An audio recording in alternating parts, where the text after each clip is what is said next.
Haven family, and welcome back to the Journey 24/7 podcast. It is so good to be back here with you again today as we continue our study in the Gospel of Matthew. We're going to be in Matthew chapter 2 today. We open up this chapter with the telling us that Jesus was born in Bethlehem of Judea, which again would have meant that he was in the tribe of Judah and in the line of David. But he was born in Bethlehem of Judea in the days of Herod the king. Now this Herod is also often referred to as Herod the First or even Herod the Great. And this king, King Herod, he ruled very brutally. He did not show much mercy. He was absolutely brutal. He actually, in the time of his reign, murdered a wife of his along with some of his own sons. So he reigned in just a very, very brutal way, and we're going to see some of that here in this chapter. So the wise men are coming and they say, "Where is he who has been born King of the Jews? For we saw his star when it rose and have come to worship him." And it says that Herod the king heard this and he was troubled. So Herod hears this and he gets concerned because he hears of somebody coming that's the King of the Jews. So he hears of this baby that was born, and he hears that this baby is going to be the King of the Jews, and it concerns him because that's an opponent for him. That's a potential opponent. So it says he assembled all the chief priests and scribes, and he asked them where the Christ was born. And they told him in Bethlehem of Judea. And they even referred to the prophecies that shared that he would come through Bethlehem. And so we see Herod call the wise men in and ask them to go and find this child that was born. And he says so that he could come worship him too. Now we're going to see that his motives were not truly to come worship Jesus Christ, and we'll see that here at the end of the chapter, that was not what Herod was wanting to do. But that's what he tells the wise men here. Now, it's important for us to remember that when we say the wise men, a lot of times we picture like the three men because we see that in the nativity scenes, and we see the three gifts later on. This would have likely been lots and lots of people traveling. There were very likely more than three wise men themselves, but then they also had people that would accompany them on the journey. They'd have guards, they'd have just people that wanted to go with them.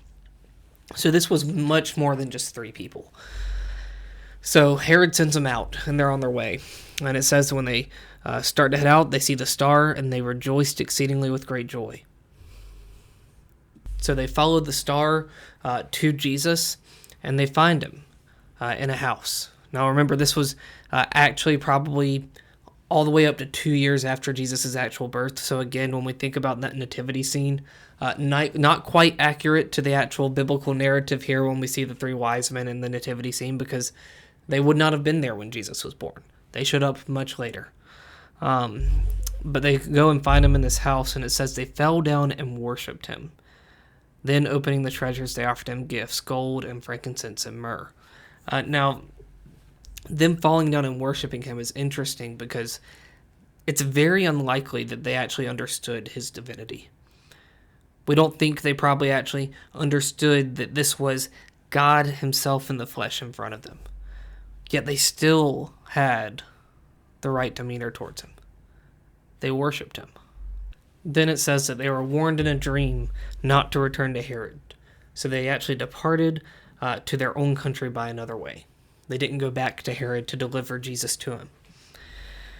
So then in verse 13, we see that when they had departed, an angel of the Lord appeared to Joseph in a dream and said, "Rise, take the child and his mother, and flee to Egypt, and remain there until I tell you. For Herod is about to search for the child to destroy him." So we see that Herod's true motive is revealed here. He didn't want to come worship Jesus like he told the wise men. No, he was coming because he wanted to destroy him. So Joseph followed the angel's commands, and he took Jesus and Mary, and they fled to Egypt. And it says that they stayed there until Herod's death. And this also served to fulfill a prophecy. We see there that this was to fulfill what the Lord had spoken by the prophet, "Out of Egypt I called my son." That's from Hosea 11, verse 1. It says, "When Israel was a child, I loved him, and out of Egypt I called my son." So again, fulfillment of prophecy. The Lord being sovereign, him always having this plan. This always being the way it was going to unfold and happen. We're going to see all throughout the Gospels this consistent fulfillment of prophecy. So there's going to be times where we may not talk about where that prophecy came from, but use your Bibles to study it. Use your Bibles to make those connections.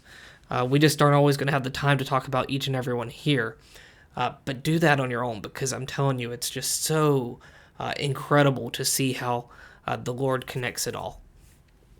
But then we continue on, and it says that Herod, when he saw that he had been tricked by the wise men, became furious, and he sent and killed all the male children in Bethlehem, and in all that region who were 2 years old or under, according to the time that he had ascertained from the wise men. So he knew from the wise men that this child had been born about 2 years ago. And so he sent for every boy to be killed that were 2 years and younger in Bethlehem. Again, he was a ruthless, brutal king. And I think there's a irony here to where we see the juxtaposition of this brutal king at the same exact time that our King Jesus, the most loving and gracious and kind king that could ever exist, was born on this earth. We see the evil and the effects of sin in King Herod, and we see the Son who was going to take on all of our sin for us on that cross. We see them here at the same time. And we see that King Herod's desire was to conquer over King Jesus. He thought he had this great plan, and he had put in a plan into motion that was going to accomplish this. But God intervened. He spoke to the wise men in their dream, and it completely derailed Herod's plans here. See, that's what we have to realize is, yes, there's going to be awful things that happen in this world because of sin, because of the effects of sin. But God is still always in control. So anything that's happening is not catching him by surprise. Anything that's happening is not changing the grand plans of eternity. Because you see, this world is so temporary. And yes, there are things that happen that are awful, that are brutal. But they're temporary. Our eternity is what matters. And the Lord has given us that avenue to our eternity in him, through the cross, through what we're going to see in Jesus' life throughout this gospel. Now we finish up this chapter with Herod has died, and it says, "Behold, an angel of the Lord appeared in a dream to Joseph in Egypt, saying, Rise, take the child and his mother, and go to the land of Israel, for those who sought the child's life are dead." So the angel comes to Joseph and says, "Here, you can go back to Israel. Herod is dead." So he rose and took them both, Jesus and Mary, and went back to Israel. Now, before they got all the way back to Judea, they heard that King Herod's son had taken over the throne. And so Joseph got scared. And then he was also warned in a dream not to go to Judea. So they withdrew to the district of Galilee in a city called Nazareth. So that's going to wrap up our study today. Come back to us tomorrow and we'll jump into Matthew chapter 3 together. Hope you all have a great rest of your day.